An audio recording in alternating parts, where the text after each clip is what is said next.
Ibu dan Bapak, pada proses komunikasi, kita mengetahui bahwa ada aktivitas dua arah yang terjadi, yaitu berbicara dan mendengarkan. Nah, dalam proses coaching, Ibu dan Bapak yang berperan sebagai seorang coach berada di posisi pendengar. Artinya, rekan pendidik lain sebagai coachilah yang lebih banyak menyampaikan informasi. Namun, dalam komunikasi sehari-hari, ada beberapa faktor dari dalam diri yang menghalangi untuk dapat mendengarkan. Apa saja itu? Yang pertama, asumsi, di mana Anda sudah mempunyai anggapan tertentu tentang suatu situasi yang belum tentu benar. Yang kedua, label atau penilaian, di mana Anda menilai rekan Anda sebelum berkomunikasi ataupun ketika ia sedang menyampaikan situasinya. Yang ketiga, asosiasi, di mana Anda mulai mengaitkan situasi rekan pendidik lain dengan pengalaman pribadi.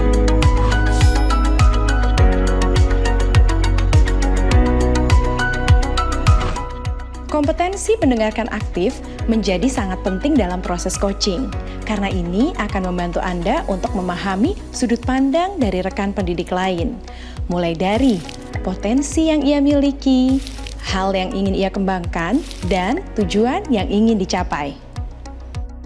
Dalam mendengarkan aktif, ada dua elemen penting yang perlu diperhatikan, yaitu menangkap kata kunci dan lakukan parafrase.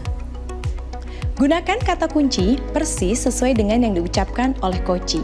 Kemudian, lakukan parafrase setelah coachee selesai bercerita untuk memastikan pemahaman yang sama.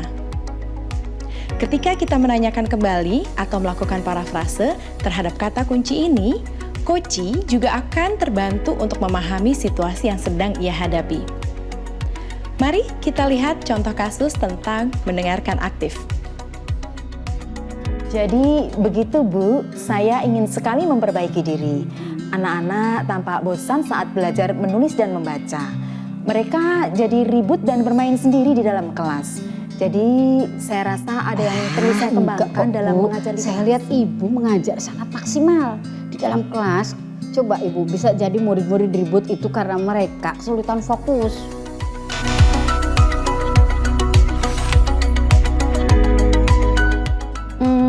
Sepertinya bukan begitu, Bu. Sepertinya ada yang salah juga pada diri saya. Tapi saya masih bingung apalagi yang perlu saya kembangkan. Oh, kalau begitu coba Ibu ajak murid belajar secara berkelompok.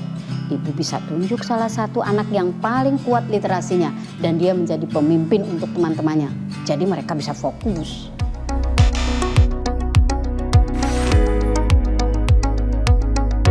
Bagaimana percakapan tadi menurut Ibu dan Bapak? Apakah Kepala Satuan Pendidikan tadi berusaha mendengarkan aktif? Bagaimana respon dari rekan pendidik? Mari kita bandingkan dengan contoh berikut ini.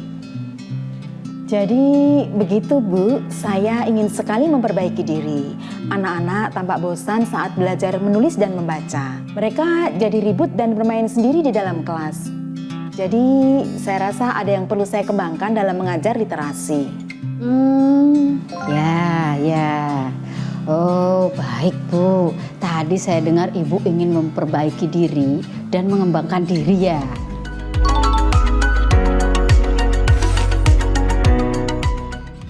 Benar sekali Bu, saya ingin lebih maksimal lagi dalam mengajar murid. Baik, berarti Ibu ingin mengembangkan diri dalam pengajaran tentang literasi agar bisa mengajar dengan maksimal ya.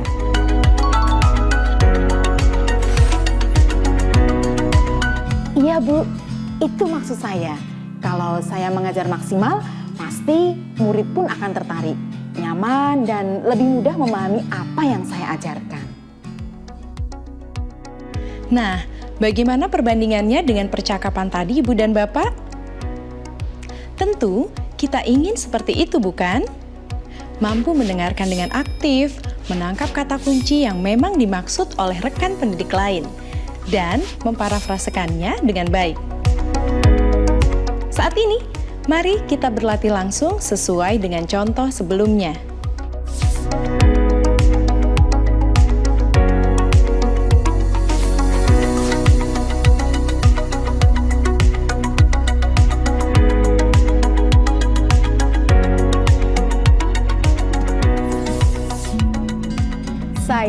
sudah berusaha untuk mengajar dengan variatif agar murid lebih mudah paham.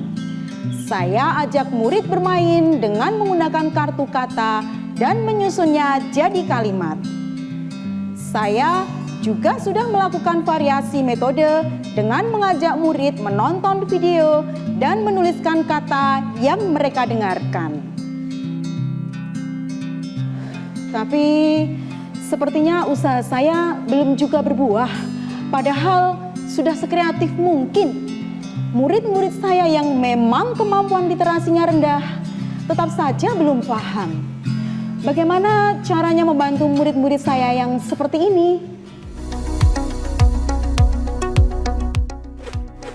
Silahkan Ibu dan Bapak menuliskan di secari kertas tentang kata kunci yang diungkapkan oleh rekan pendidik tersebut.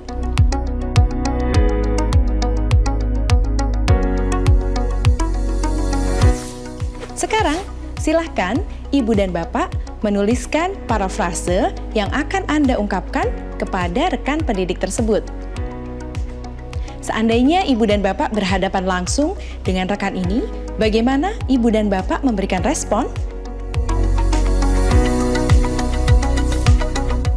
Ibu dan Bapak sudah menuliskan kata kunci dan parafrasenya. Beberapa kata kunci yang tadi disebutkan oleh rekan pendidik lain adalah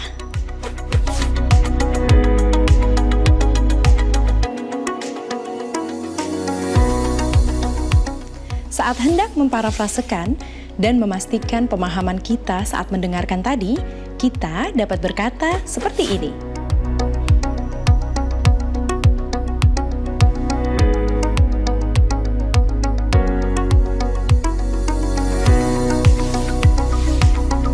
Bagaimana, Ibu dan Bapak?